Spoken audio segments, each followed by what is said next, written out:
Boa noite a todos. Sejam muito bem-vindos a essa casa, tá bom?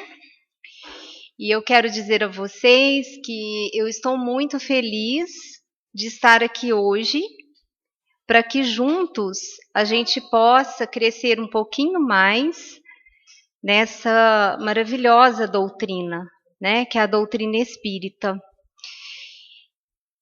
E, pessoal, o nosso tema de hoje, ele vai fazer, eu tenho certeza, com que a gente estenda um pouco mais a nossa visão.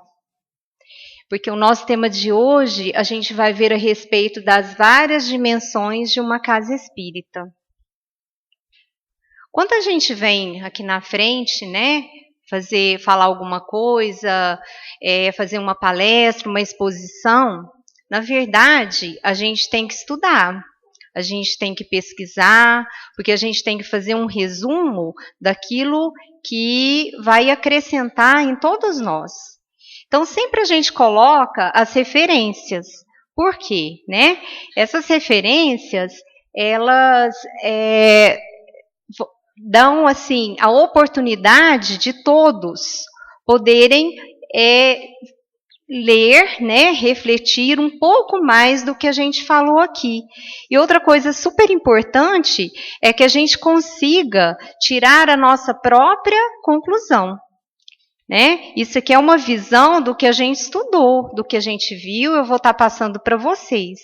E é um resumo, mas é muito importante que vocês façam uma leitura para que vocês tirem as próprias conclusões. Então, as referências da nossa exposição de hoje são essas: de Manuel Filomeno de Miranda, Tormentos da Obsessão, e Entre Dois Mundos também, Dimensões Espirituais do Centro Espírita, de Sueli Schubert, e A Coragem da Fé, do nosso querido Bacelli. Bom, após a publicação do Livro dos Espíritos, no dia 18 de abril de 1857, então Allan Kardec ele viu que tinha necessidade de dar continuidade à divulgação dessa doutrina espírita. E aí ele viu que tinha necessidade de estar construindo, de edificar, ele chamava de núcleo, de uma estrutura física, para que acontecesse esses encontros. Mas esse núcleo, ele teria que ter alguns objetivos, assim, principais. Então, né, ele colocou como objetivo a continuidade dos estudos da doutrina espírita, análise das comunicações espirituais, porque não poderia perder o foco científico mesmo. Então, iria ser analisado todas essas comunicações científicas. A educação das faculdades mediúnicas, que a gente sabe o quanto esse objetivo é importante, porque não se pode ter o desequilíbrio, né? É necessário ter essa educação das faculdades mediúnicas. A prática da caridade, então ele precisava de um local aonde se estudasse, né, e aprendesse o que era a verdadeira caridade, que é a caridade moral, e ali, a partir desse aprendizado, que aquelas pessoas pudessem estender essa prática para fora daquele núcleo. E ainda que a gente aprendesse a ter uma convivência saudável, tanto entre os companheiros daquele núcleo, que assim ele chamava, como também do plano material, os encarnados, como do plano espiritual, os desencarnados. Então, com isso, em 1858, ele fundou, né, foi fundado a Sociedade Parisiense de Estudos Espíritas. Então, estava, né, fundado o primeiro centro espírita do mundo. Primeiro centro espírita do mundo. Provavelmente, gente, ele foi inspirado pelas primeiras igrejas do cristianismo primitivo, com certeza. Onde os discípulos, eles se reuniam naquela época para refletirem, para conversarem, para se debaterem em torno de todos os ensinamentos do Mestre Jesus.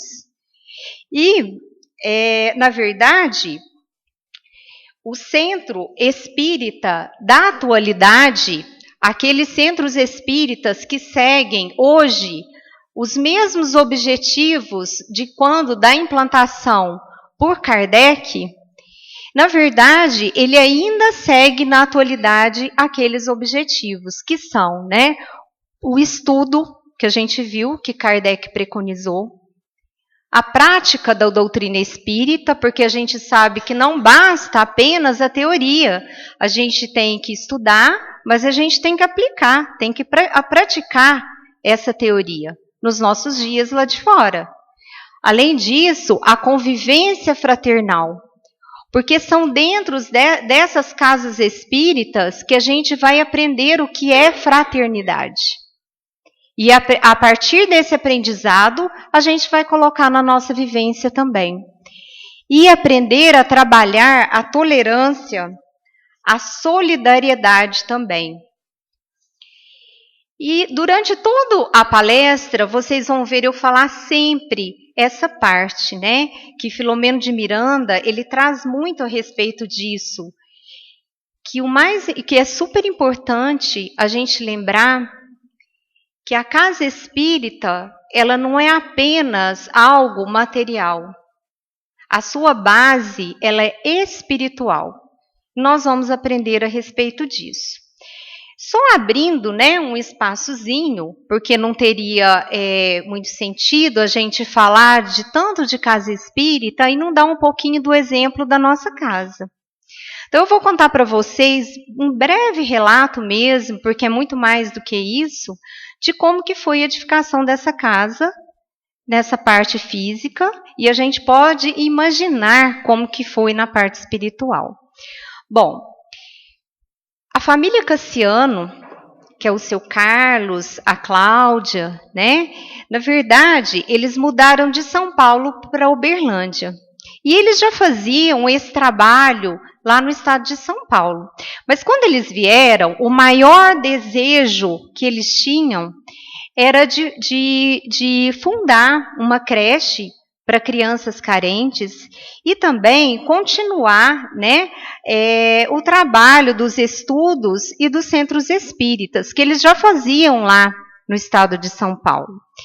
E assim, né, o seu Dorival Sortino, que era cunhado deles, ele, uma pessoa extremamente dinâmica e que fazia esse trabalho também em São Paulo, então houve uma parceria, né, de estar construindo aqui em Uberlândia uma casa espírita e também uma creche.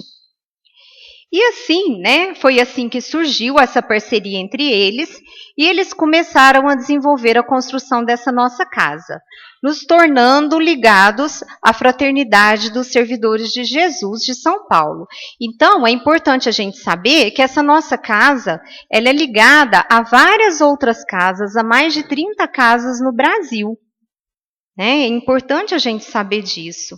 Bom, mas aí, gente, o seu Carlos, a Cláudia, eles mudaram de São Paulo para Uberlândia, né, em 1980. E por incrível que pareça, eles não conheciam o seu Duraide. Não conheciam o seu Duraide. E o seu Duraide também, ele morava em São Paulo e mudou também em 1982 aqui para Uberlândia. Será que é coincidência, gente? É o acaso?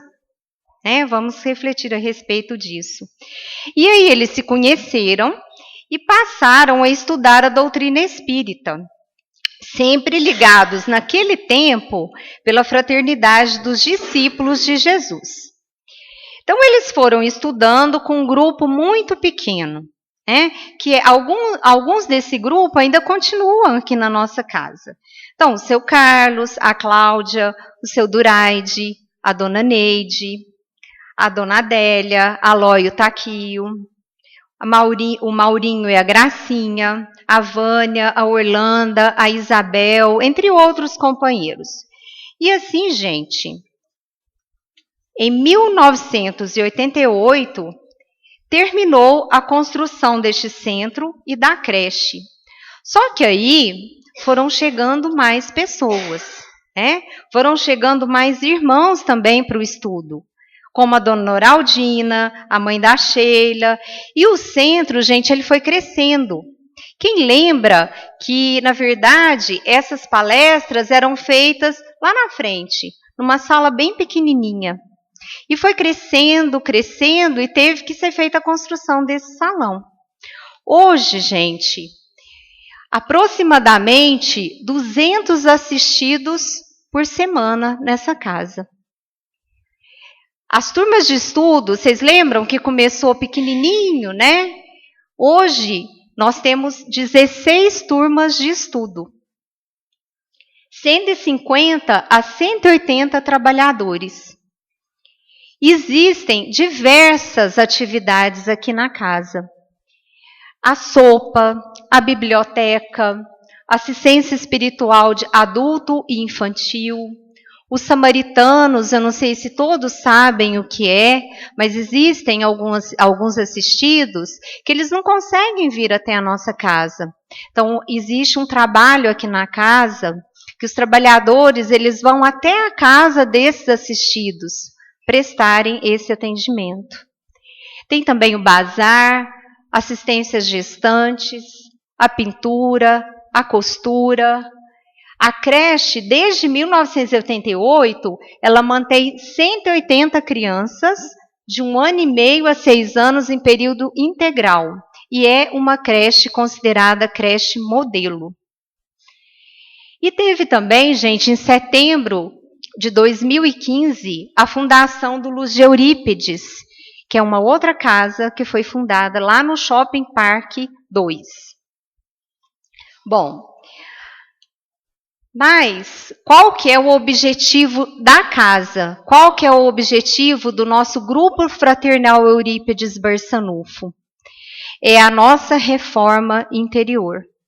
Porque através dessa reforma interior, a gente vai conseguir crescer nessas virtudes, a humildade, a caridade, a perseverança, e chegando até um dia ao amor incondicional. Esse é o objetivo do nosso grupo fraternal Eurípides Barçanufo. Bom, quando a casa espírita ela possui esses objetivos, essas duas equipes de encarnados mais desencarnados trabalham pelo mesmo ideal e em consonância, em busca daquele amor incondicional.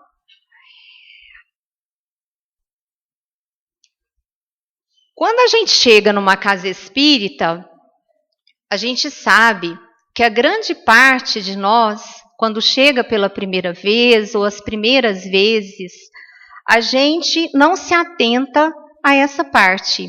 Que aqui, gente, não é só uma parte física, existe um complexo espiritual, que muitas vezes a gente nem se dá conta do tamanho desse complexo espiritual.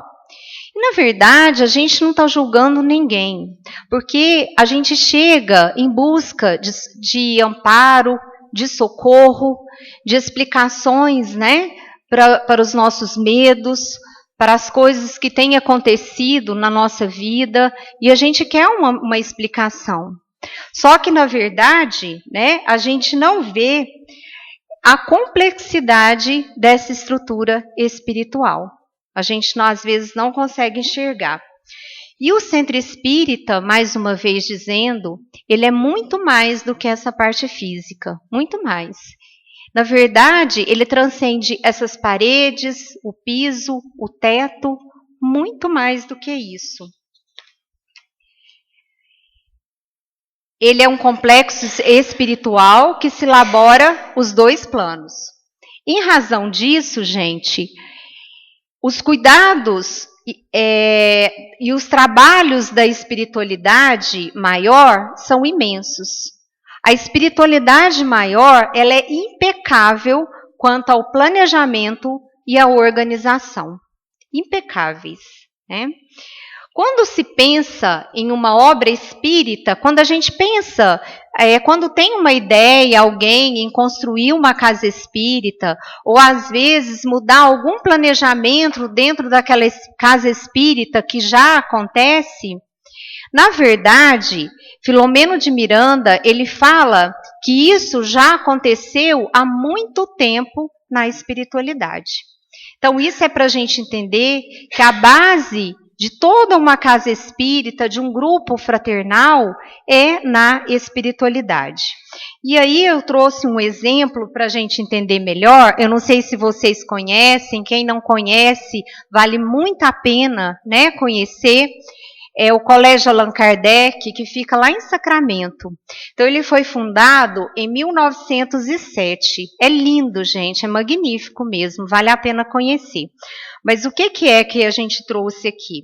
Que Filomeno de Miranda, em seu livro Tormentos de Obsessão, ele conta que quando Eurípides Barçanufo ele fundou o Colégio Allan Kardec, na verdade, ele foi inspirado pela espiritualidade, né?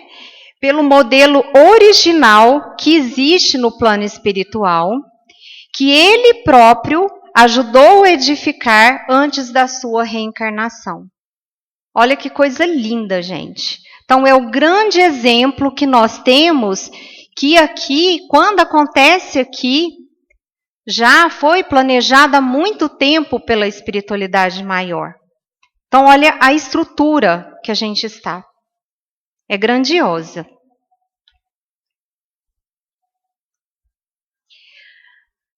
Mas professor Eurípides Barçanufo, o que ele nos fala, né? São palavras dele. Ele fala assim, ó, que importa termos em mente apenas que o centro espírita não é somente uma casa onde ele se abriga, mas sim, ele é um ambiente que se cultiva e preserva a organização, os objetivos e finalidades que o norteiam, o ideal e o sentimento que o conduzem. As suas bases, os seus alicerces espirituais, argamassados com todos os verdadeiros objetivos, faz com que a obra se erga firme na terra e permaneça de pé, vencendo as vicissitudes humanas. Então, quando a gente escuta essas palavras de Eurípides Barçanufo, a gente fica imaginando quanto trabalho, quanto obstáculo que o seu Carlos teve, que o seu Dorival teve, que o seu Duraide teve, e todos aqueles, né, no mundo tiveram para a fundação de alguma casa espírita. Mas que quando o objetivo é seguido de maneira correta, aqueles objetivos que nós vimos lá no início, não tem como aquela casa não ficar de pé. E vence todas as vicissitudes humanas, todas. Porque aí a gente lembra das palavras do mestre, né? É a casa edificada sobre a rocha. Não tem como cair, gente, se a gente continua com a finalidade norteada no amor incondicional. Os planos, então, gente, iniciais para a construção de uma casa espírita, então a gente viu que ele ocorre anos antes na espiritualidade. E será que os trabalhadores, é ao acaso que eles estão aqui? É escolhido aleatoriamente? Será que esses desbravadores, esses pioneiros, como a gente viu que foi o caso da nossa casa, será que foi escolhido assim, aleatoriamente? Não, a gente não viu que a espiritualidade maior, ela é super organizada, ela planeja corretamente. Então, Filomeno de Miranda, ele nos conta que muito antes, porque cada um de nós aqui, a gente pode ler nas obras, né, espíritas, que nós temos fichas na espiritualidade. Cada um de nós tem a sua ficha. Então, as fichas são estudadas de cada um de nós. E é feito um convite, não aleatório também. Por quê? Porque todos nós que estamos aqui, todos nós que estamos adentrando a essa casa também, nós temos compromissos. Temos compromissos. E, na verdade, né, às vezes a gente vai encontrar o quê? Almas afins. Às vezes a gente vai fazer resgate. Então, se a gente pensa assim, nossa, mas como é importante aquela pessoa que está fazendo a exposição da noite, ela é muito melhor do que eu. Meu Deus, muito pelo contrário. Nós não estamos aqui à toa. Não estamos. São objetivos que nós viemos, né, cumprir, traçar. Às vezes a gente vai encontrar um companheiro que a gente foi um desafeto no passado dentro da casa espírita.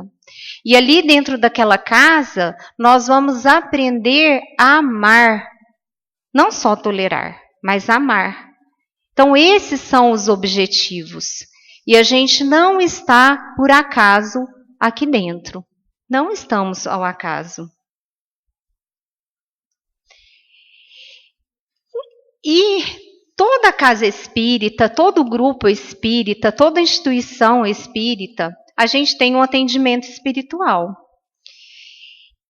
E basicamente, né, o atendimento espiritual, a gente tem a palestra, que é o que está acontecendo aqui agora. Logo em seguida, a gente tem o passe, tem a água fluidificada, não é isso? Então, esse é o atendimento espiritual. E toda casa, então, ela tem um espaço, né? É um espaço para as palestras, para essas reuniões públicas, como o Filomeno de Miranda ele fala. E essa casa, as casas, elas ficam de portas abertas para abordarem principalmente temas, né, as obras de Kardec. E sempre a gente procura pegar essas obras e trazer para os nossos dias atuais, para a gente poder, né, levar para a nossa vivência, para praticar lá de fora. E este recinto aqui, gente, muito antes da gente entrar aqui dentro, ele foi preparado para nos receber pela espiritualidade maior. Então, espíritos benfeitores, eles trataram esse ambiente, eles magnetizaram esse ambiente antes da gente entrar. Então, é um ambiente que se tornou salutar. E durante toda a palestra, durante todo esse tempo, eles ficam trocando, né? Essas energias, eles ficam, não permitem que desarmonize, que desequilibre esse ambiente. Quando a gente, as palestras, né? Bom, quando a gente chega lá de fora, a gente tem a recepção, não tem? E lá nessa recepção, a gente tem vários companheiros que ficam entregando as fichas, né, tudo. Só que a gente não vê também, mas a gente tem espíritos muito amigos, benfeitores espirituais, que também ficam nos recebendo lá de fora. Olha a estrutura, o quanto é complexa. Eles ficam nos recebendo lá de fora e eles fazem verdadeiras triagens ali de fora. Vou explicar para vocês. Todos nós nos sintonizamos com o que a gente, com os nossos pensamentos, o que a gente se liga. A gente pode sintonizar com coisas boas, coisas não muito boas. E todos nós temos companheiros espirituais. Quando a gente adentra ao centro, quando a gente vem, nem sempre a gente está equilibrado. E a gente pode trazer com a gente alguns irmãozinhos menos esclarecidos. E por isso essa triagem lá de fora. E aí a gente começa a pensar, né? Será que a gente é seletivo, a gente está julgando, né? O que acontece? Não. Esses cuidados, eles são imprescindíveis. Por quê? Porque quando a gente entra, como eu falei anteriormente, quando a gente vem em busca de um amparo, muitos chegam aqui, muitos desesperados, angustiados, com perdas, ou procurando uma explicação por várias coisas, né, na nossa vida. E aí, né, pode trazer esse desequilíbrio para esse ambiente. Não que a espiritualidade maior não daria conta, não é isso. Mas a gente vai fazer com que eles tenham um trabalho muito maior. Muito maior. Então, a gente vai dificultar o trabalho deles. Então, por isso é que é selecionado, né, feita uma triagem lá, mas a providência divina é tão grande que em Tormentos da Obsessão, quem lê o livro, vai entender que até aqueles espíritos mais hostis que ficam lá de fora, eles são beneficiados. Porque diz, né, é relatado que existem alguma aparelhagem espiritual que ela é ligada da parte de fora das casas espíritas e levam essas palavras do palestrante até para aqueles que ficaram lá de fora, que são beneficiados. Mas é que a gente tem o livre-arbítrio, não é? Todos temos. Se quiserem, eles são beneficiados. Então, até isso acontece. Durante a palestra, gente, grande amparo é prestado ao público, aos ouvintes. Durante a palestra, eles não só preparam o ambiente e vão embora, não. Durante a palestra, os benfeitores espirituais, eles percorrem todo o salão. Percorrem, trocando todas essas energias, né, fazendo com que o ambiente continue equilibrado, harmonizado. E quando a pessoa ela adentra esse ambiente e consegue se ligar com esse bem maior, tem relatos que às vezes acontece até cirurgias espirituais durante uma palestra. Pode acontecer. Então, o quanto é importante a gente se sintonizar no equilíbrio, no bem, na harmonia durante as palestras. Porque o ambiente, gente, quando acontece isso, ele está propício. Todo mundo, né, sintonizado no bem. Vai facilitar a aproximação desses queridos benfeitores espirituais para que eles realizem o atendimento. Eu fiquei, assim, arrepiada com isso que eu li, de tanto que eu fiquei maravilhada. Filomeno de Miranda, ele fala assim, no seu livro Entre Dois Mundos, que quando o palestrante ele está sintonizado com o bem, que ele está ligado aos benfeitores espirituais, muitas vezes é retirado dele fluidos edificantes em benefício, em tratamento dos ouvintes. Olha que coisa maravilhosa. Olha a nossa responsabilidade também, de todo o preparo de estar aqui falando. É uma responsabilidade muito grande. Então, por isso, gente, a necessidade de, ao adentrar na casa espírita, o silêncio interior, a ligação com o bem maior, a prece interior, o recolhimento, porque a gente vai propiciar a atuação desses bons espíritos. Só que existe algo, né, que às vezes pode nos atrapalhar, que é o sono, né? Quantos que entram aqui e dormem, né? E dormem profundamente. E aí, Raul Teixeira, ele fala que tem várias causas do sono, né? Eu achei muito interessante, né? Ele falou que a primeira causa é que muitos de nós vêm direto do trabalho. Tem gente que acorda às 5 horas da manhã, né? E não consegue ir em casa para poder, né, descansar um pouquinho ou tomar um banho e vem direto para cá. Chega aqui, esse ambiente harmônico, equilibrado, salutar. Não aguenta, dorme, né? Isso é uma das causas. Uma outra causa que Raul Teixeira fala é que também pode ser causado esse sono pela nossa indiferença. O que é isso? Ninguém vem obrigado, né? Pelo menos a gente espera que não, que ninguém venha obrigado. Mas a gente chega aqui e fica fisicamente aqui. A gente senta e vai longe. A gente vai pensar o que aconteceu no nosso trabalho durante o dia, aquela pessoa que nos ofendeu, eu tive aquela perda, amanhã eu vou fazer assim, assim, eu vou retrucar, eu vou dar o troco, e a gente vai longe, e às vezes a gente dorme, né? Então isso é uma indiferença nossa. E uma terceira causa que Raul Teixeira fala também é o seguinte: quando a gente adentrou, a gente foi feita a triagem lá de fora. Muitos companheiros menos esclarecidos, desencarnados, ficaram lá de fora. Só que a gente entra e a gente não se desliga deles. Somos nós que não nos desligamos. A gente não se sintoniza com esse ambiente aqui dentro.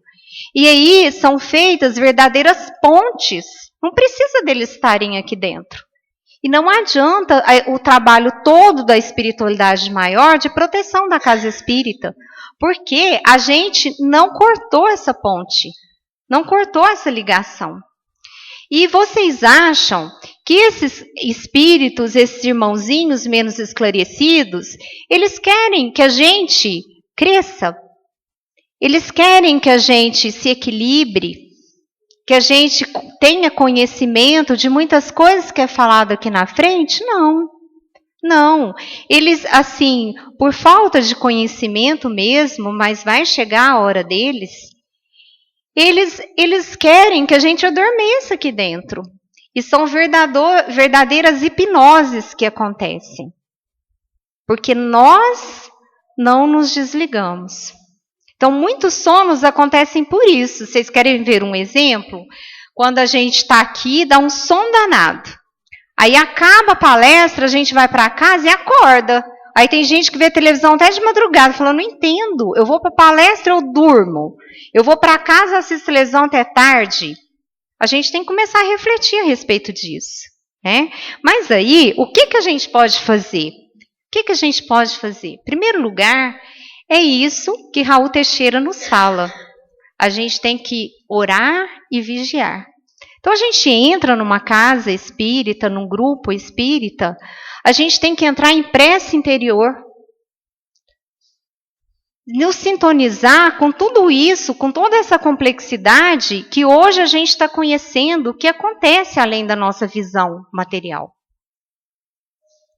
E se mesmo assim a gente não conseguir, que a gente peça aos benfeitores espirituais para nos ajudarem.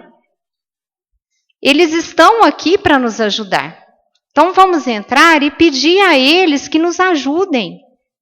Que a gente quer nos sintonizar, que a gente quer sair daqui refletindo melhor sobre aquele conhecimento que foi passado. Então a gente tem que pedir. E ainda assim, se a gente não conseguir, a gente levanta.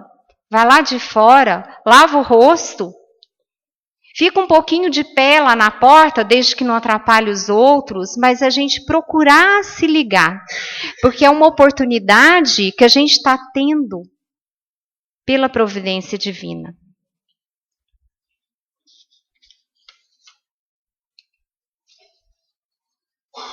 Bom, nós temos também, gente, depois da palestra, muitos de nós vai passar pelo passe. E mesmo o passe, né, é inicial que a gente é aplicado na gente quando a gente entra aqui na casa.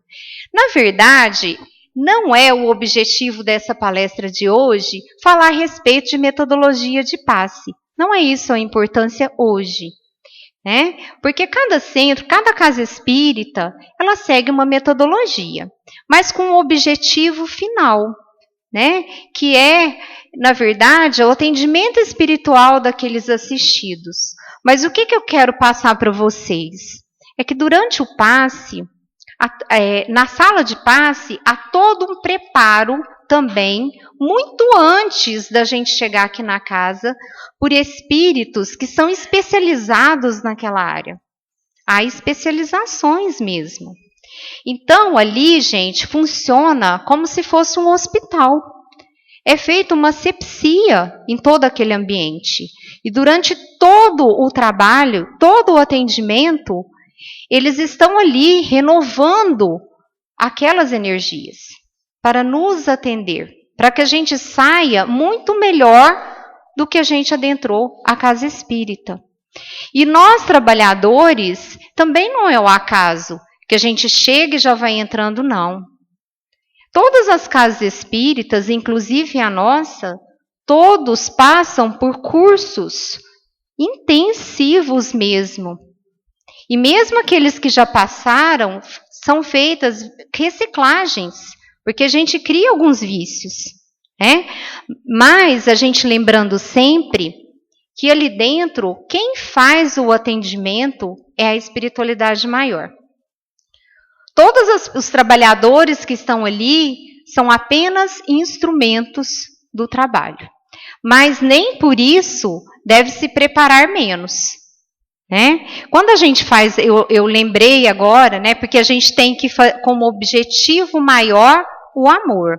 E eu lembrei agora, né, de um querido amigo nosso aqui, que já até fez a sua passagem, nosso companheiro Miguel, que depois dos cursos espíritas, muito assim, porque é muita informação quem faz, né, do curso de passe, muita informação, e alguns companheiros, né, Marinês, quando faz o curso, fica assim, gente, mas e na hora, se eu esquecer aquele momento, né, porque aqui a gente segue passos padronizados. E um dia, o Miguel falou assim, a gente tem que estudar, a gente tem que treinar, tem que saber o porquê de cada movimento, mas somos humanos. Se a gente não lembrar alguma coisa, vibre amor. É o mais importante.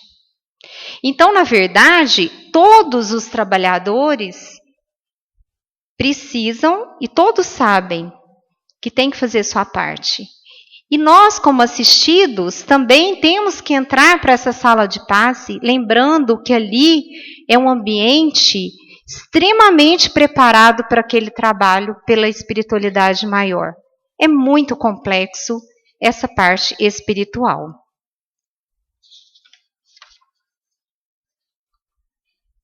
E agora, gente, eu queria ler para vocês algumas palavras do Dr. Bezerra de Menezes, que ele fala a respeito da casa espírita. Então, ele fala assim, ó: filhos, que o centro espírita, célula viva do cristianismo em suas origens, vos mereça o melhor carinho e consideração. Sempre que possível, integrai a equipe de companheiros que permanece lutando para que o templo espírita cristão tenha sempre as portas descerradas à comunidade.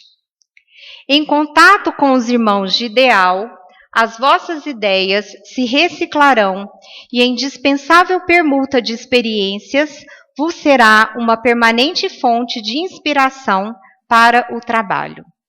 Os cristãos dos primeiros tempos do Evangelho na face do mundo não atuavam isoladamente. A autossuficiência espiritual carece de ser combatida com determinação. Se considerais que nada tendes a aprender com os companheiros, não ouvideis a vossa obrigação de ensinar. O Mestre lavou os pés aos apóstolos. Nas instituições meramente humanas, manda mais quem tem mais dinheiro e poder. Todavia, naquelas que transcendem os interesses dos homens, quem mais pode é quem mais serve. Filhos, adequai o centro espírita para que ele cumpra na terra a sua função de educandário das almas. Dentro dele, consagrai um tempo sempre mais dilatado ao estudo da doutrina, evitando que se transforme em foco de mediunismo e de perturbação. Que em suas atividades o grupo espírita dos dias atuais Procure se assemelhar à casa dos apóstolos em Jerusalém, abençoada oficina de trabalho que tanto se preocupava em ser pão para o corpo, quanto em ser luz para o espírito. Bezerra de Menezes. Então, para a gente finalizar, eu acho que uma grande reflexão da nossa noite de hoje é o que nós viemos buscar hoje aqui, nesse grupo fraternal Eurípides Barçanufo. O que a gente tem buscado? O que eu vim fazer aqui hoje? Para começar, a gente tem que refletir a respeito disso. O que eu vim buscar? E a partir do momento que eu sei o que eu vim buscar, qual a minha parte nessa busca? Porque, na verdade, não é só da espiritualidade maior. O que eu estou fazendo para encontrar aquilo que eu vim buscar? Muito obrigada. Agora mesmo a gente volta com a segunda parte.